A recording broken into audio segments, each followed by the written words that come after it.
Coming at you from the Sacramento Hive, I'm Josh. And I'm John. Welcome to Local Beer.Buzz. We talk about those epic beers that you want to try. Hear about them here first. Today is the first day of Season 2. And what are we doing? We are doing something special. We are doing the Oak Park Brewing People's Beer Project that they do for Black History Month. These are all Black-inspired beers, and they're all hazy. They're all hazy. That's right. Josh's favorite style of beer today. So we're going to do 4 of these epic collabs. So stay tuned. It's going to be epic.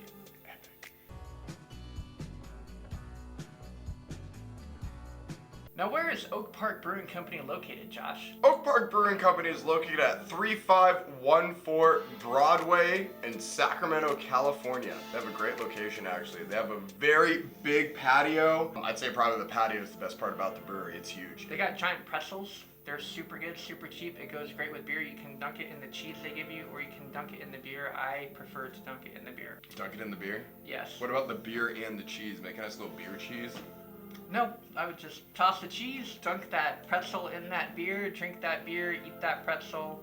And if you're there early in the morning before they're open, there is Naked Coffee right across the street. Good coffee. First up, Me Against the World, which is a full circle brewing collab. Hazy Double Ipa, 6.1%. But before we crack into this, John's got something to tell you. We grade on a 5-point scale. The first is appearance, the second aroma, third is flavor, fourth is mouthfeel, and fifth is overall impression. Did we like this beer? We also rank the beer on a 6-point scale. From sandbag this beer, which is leave it behind, to would I tattoo this beer on my face, because it's that crazy good. And we're back with beer. Let's check this out. That is a beautiful color beer. That looks like a limoncello. Yeah, it's a really nice, light yellow color. It's really nice. This is probably the lightest looking hazy I think I've seen Right? in a long time. It really is. But so, is this color still classified as like a hazy IPA? Because it's hazy, but it's not like the typical like golden color of an IPA. It actually has to do with, generally when you're making an IPA, it has less malt in it. You're not trying to get a whole lot of color really. You're just trying to get it hazy. And this is really hazy. Nice. Let's give it a whiff. Oh, the aroma on it's very nice too. Oh, it's tropical. I get a lot of mango on that. It's very citrusy, very lemony. Yeah, there's a lot of citrus in there. There's a little bit of tropical and a little bit of dankness too. I wonder how it's gonna taste though, because it has kind of a really strong resinous kind of smell, along with a very citrusy smell. So they may clash a little bit. Let's dig in. Cheers. Cheers. It is very bitter. It's very bready. It's like very like saltine crackery. Yeah. With layers of resin and citrus. It's got the consistency of a saltine cracker. It tastes like a West Coast IPA with some saltine crackers. That is a great way to explain this beer. yeah, it's literally. It's good. It's not my thing. I mean, sometimes it's actually refreshing to get the flaked malts out of the beer because they put so much in there. Most hazies do a really good job to hide all the adjuncts that they put into the beer to give it the body.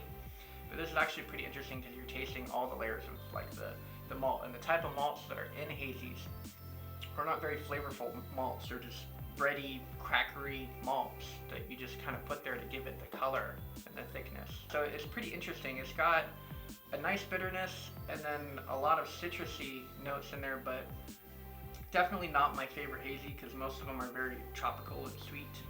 This is very West Coasty in the flavor profile. Oh, that's so cool. So Bessie Coleman, aka Queen Bess, is the person that is on the front. She was the first American female licensed pilot. That is so cool. So on each of these beers, they have a different historical Black figure. Oh wow, she lost her life while practicing a stunt for a May Day event. That's messed up. That is. They have a whole list of her accomplishments. I'm not gonna go through it here, but I'm sure they're on Wikipedia for y'all to look up. Awesome. We'll actually have a link in our bio about her, so check it out. Sandbag it. I took 2 sips and I'm good. I'm in between either ordering a second pint and finishing it because It has some really interesting flavor to it. It has a nice character to it. It definitely has some clashing flavor. It's very, very resinous, and it's very, very like salty and crackery. Like if they could either sweeten it a little bit, or if they were to drop that resin character out, they could kind of bring more citrus character out. There's ways to kind of level it out. I'm gonna kind of agree with you. It's not the best hazy I've had. It's not very tropical in flavor. It's very, very citrusy, but it's really not the best to drink.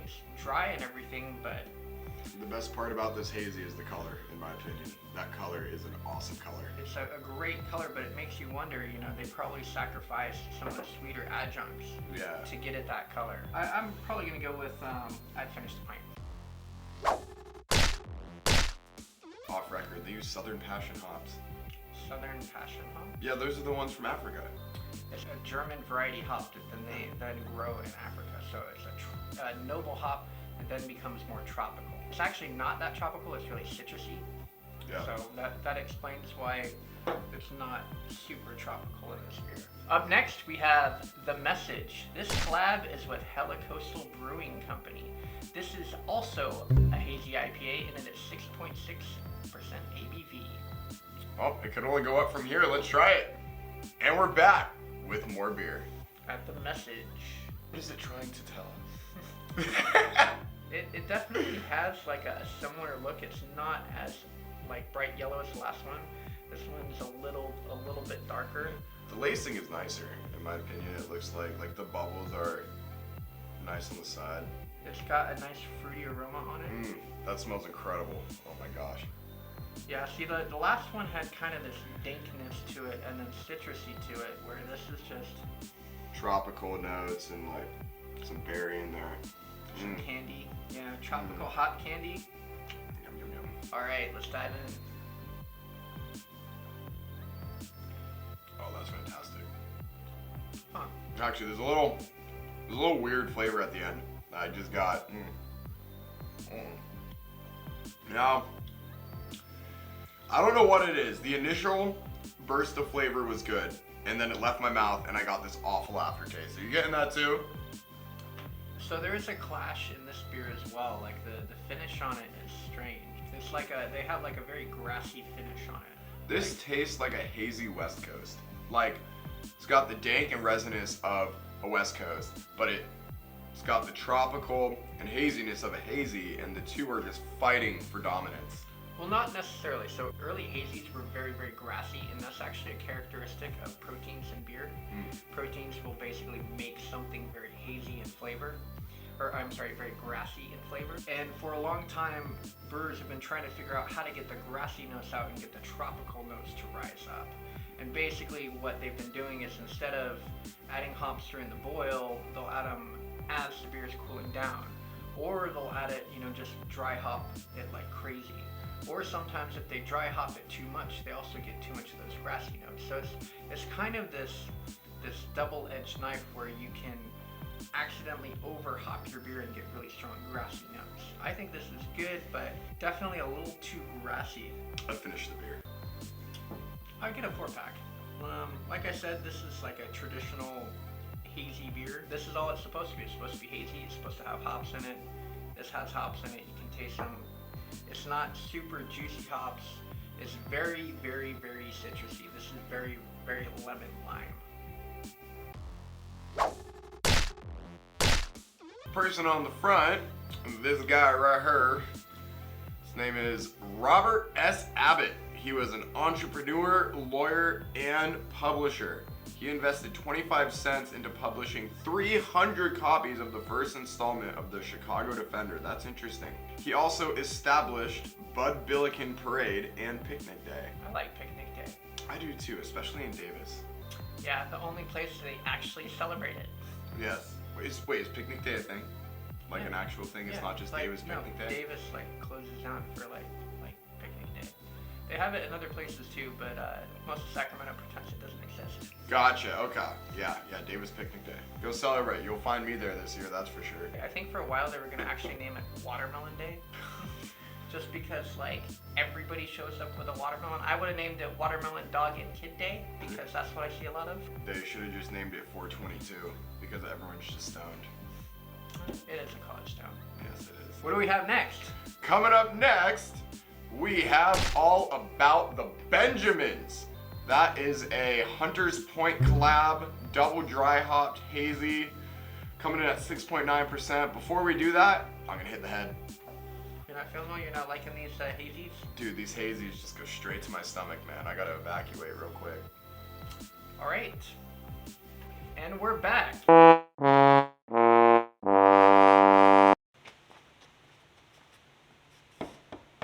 Josh, you in there? You coming out anytime soon? Like, what the hell? Dude, I'm right here. Oh, Yeah. hey man, let's get back in there and drink some beer. Oh, okay, sure. Cool. All right, and we're back with beer. Ooh, okay, I feel a lot better. Let's check out that color. Well, like all these other beers, it's got a really beautiful yellow hue to it. I'm a big fan of it. Yeah, I think they might have used the same malt bill for the whole thing. They all do look very similar. Yeah, it's very interesting. The aroma's actually very pleasant, a little bit different than the others. Yeah, it's almost milder than the others, even though this is the strongest one we've had so far.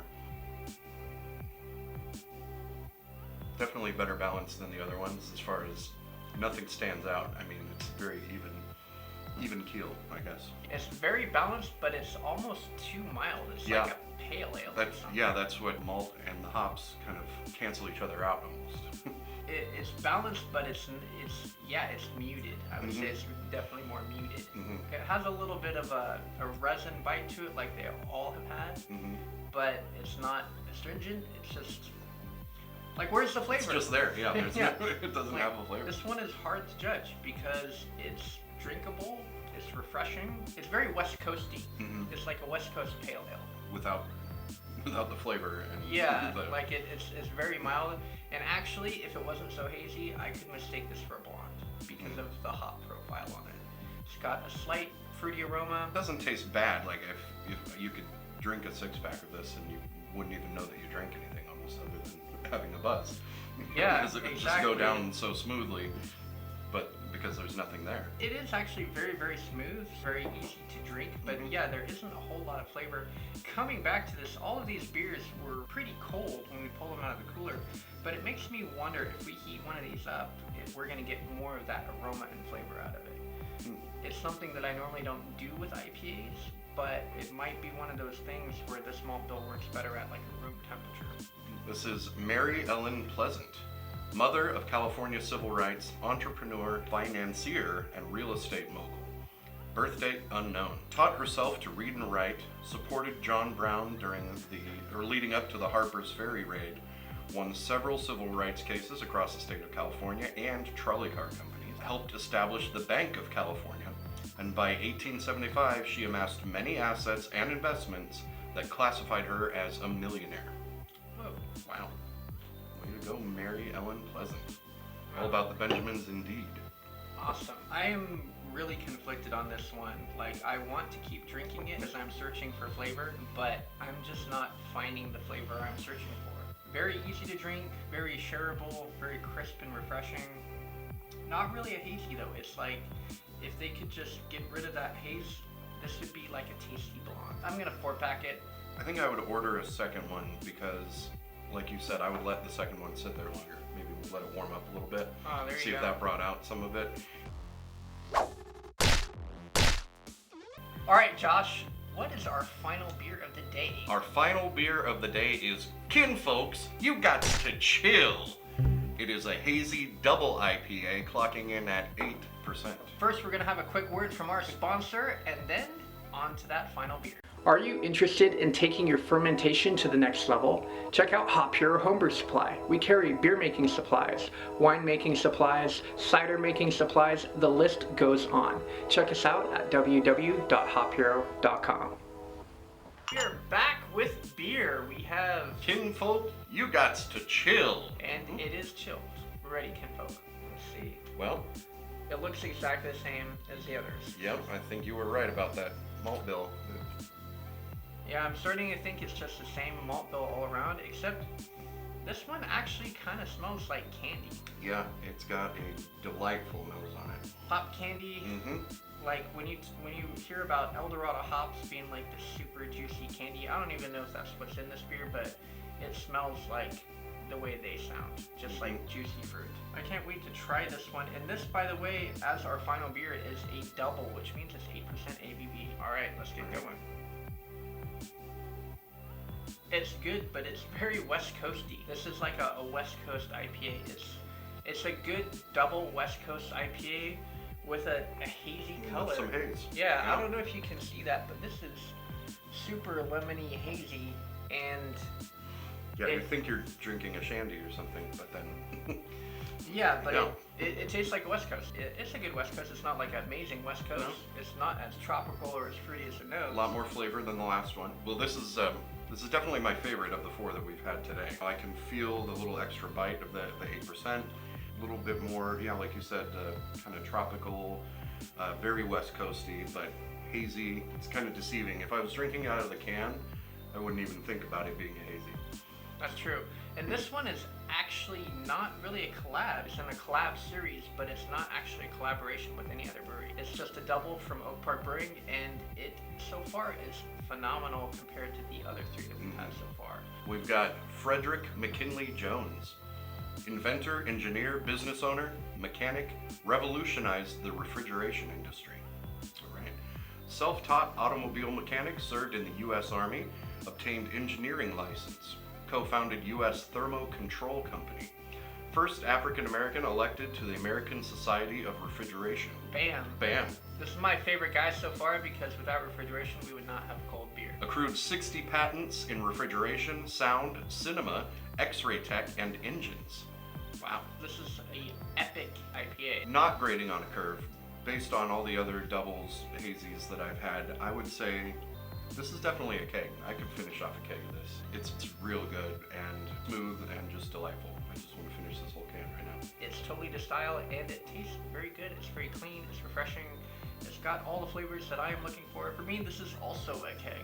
And what have we learned today? That maybe collabs aren't the best. Just go straight to the source. Oak Park Brewing Company.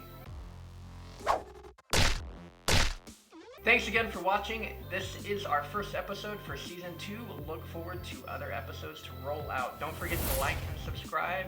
And say hi to Josh. It's been Josh. Who is this? I go to the bathroom for 10 minutes and you replace me?